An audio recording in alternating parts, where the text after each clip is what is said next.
Assalamu alaikum, 7th class. Today we will discuss about next topic of chapter number 9, dispersion of light.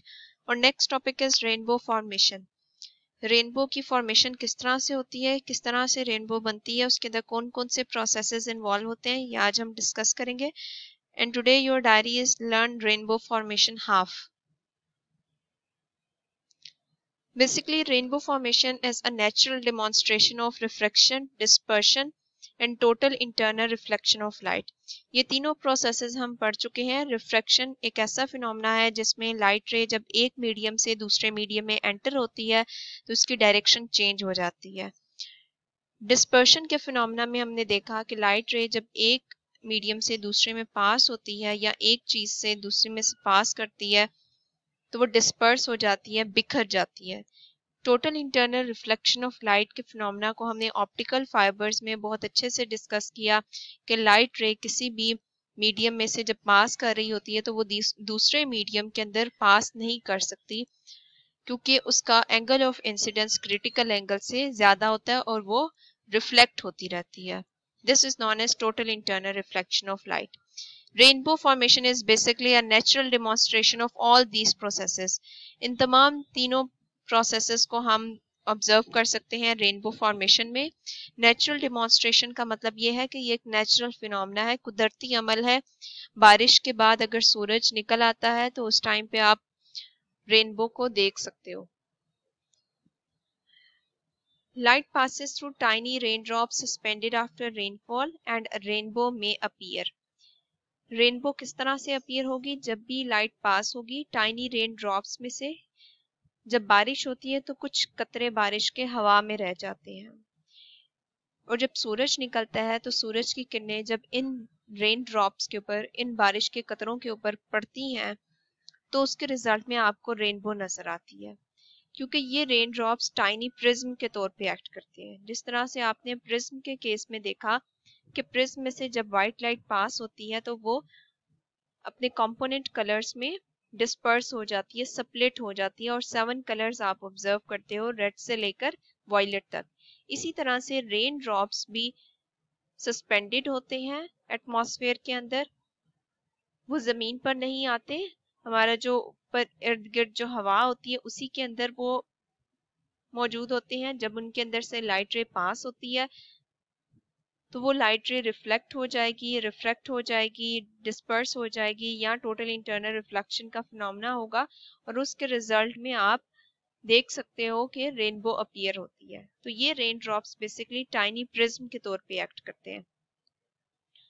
They basically refract and reflect sunlight and separate it into different colours. ये या तो light रे को refract करेंगे या reflect कर देंगे और उसके रिजल्ट में आपको डिफरेंट कलर्स नजर आएंगे. Now open your books, page number 100. A rainbow is a natural demonstration of refraction, dispersion and total internal reflection of light. Rainbow एक natural demonstration है refraction की, dispersion की या total internal reflection of light की.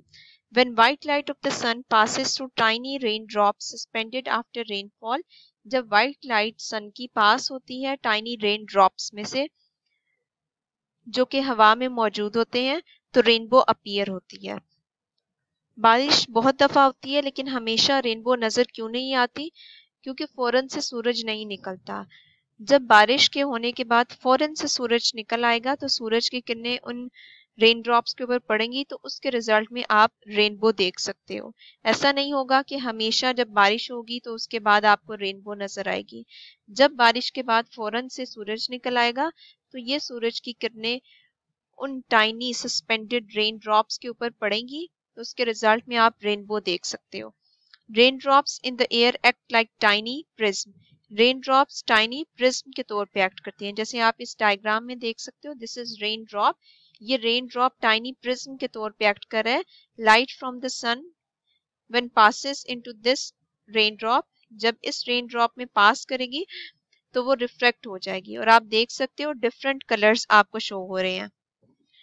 ये बिल्कुल इस तरह से है जिस तरह से व्हाइट लाइट जब प्रिज्म में एंटर हो रही थी तो व्हाइट लाइट सिर्फ एक सिंगल रे से शो हो रही थी, लेकिन जैसे ही प्रिज्म में एंटर होती है तो वो कंपोनेंट कलर्स में डिस्पर्स हो जाती है। इसी तरह से ये भी लाइट जो सन से आ रही है जब रेन ड्रॉप्स के ऊपर पड़ेगी तो इसके अंदर जितनी भी वाइट लाइट के अंदर फर्दर रेस मौजूद है वो डिस्पर्स हो जाएंगे, कलर्स वो बिखर जाएंगे। और आप ऑब्जर्व कर सकते हो रेड कलर भी शो हो रहा है और वॉयलेट कलर भी शो हो रहा है। और इसके रिजल्ट में आप देख सकते हो कि ये दोबारा से पहले एक मरतबा ये रिफ्लेक्ट हो रहे हैं, फिर ये रिफ्लेक्ट होती है लाइट रे। जब दोनों रिफ्लेक्ट होती हैं फिर दोबारा से ये सरफेस के ऊपर जब टकराती हैं तो दोबारा से ये रिफ्रेक्ट होंगी। तो आप दोनों फिनोमेनास को ऑब्जर्व कर सकते हो। सबसे पहले यहाँ पर रिफ्रैक्शन हो रही है, यहाँ पर रिफ्लेक्शन हो रही है, लाइट रे टकरा कर वापस आ रही है, बाहर नहीं जाती। और फिर यहाँ पर आप देख सकते हो जब इस सरफेस के साथ, इस बाउंड्री के साथ दोबारा से टकराती है तो बाहर आ जाती है। और यहाँ पर रिफ्लेक्ट होती है, रिफ्लेक्ट नहीं होती, वापस नहीं जाती बल्कि रिफ्लेक्ट होती है, अपनी डायरेक्शन को चेंज कर लेती है। इस तरह से आप दोनों फिनोमेनास को आप इधर देख सकते हो। और यहाँ पर सिर्फ दो रेस शो की हुई हैं, वॉयलेट और रेड, लेकिन बेसिकली यहाँ पर 7 कलर्स होंगे।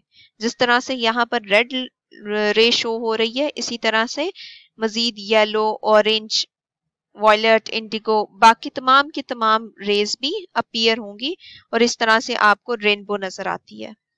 Raindrops in the air act like tiny prisms. They refract and reflect the sunlight and then separate it into different colors. ये रेन ड्रॉप रिफ्लेक्ट करते हैं या रिफ्लेक्ट करते हैं सनलाइट को और फिर इसको सेपरेट कर देते हैं डिफरेंट कलर्स में। यहाँ तक आज आपने याद करना है अ रेनबो से लेकर डिफरेंट कलर्स तक। याद करके आपने रफ कॉपी पर या लूज शीट पर लिखना है, नीट कॉपी पर आपने कोई भी काम नहीं करना है। Thank you.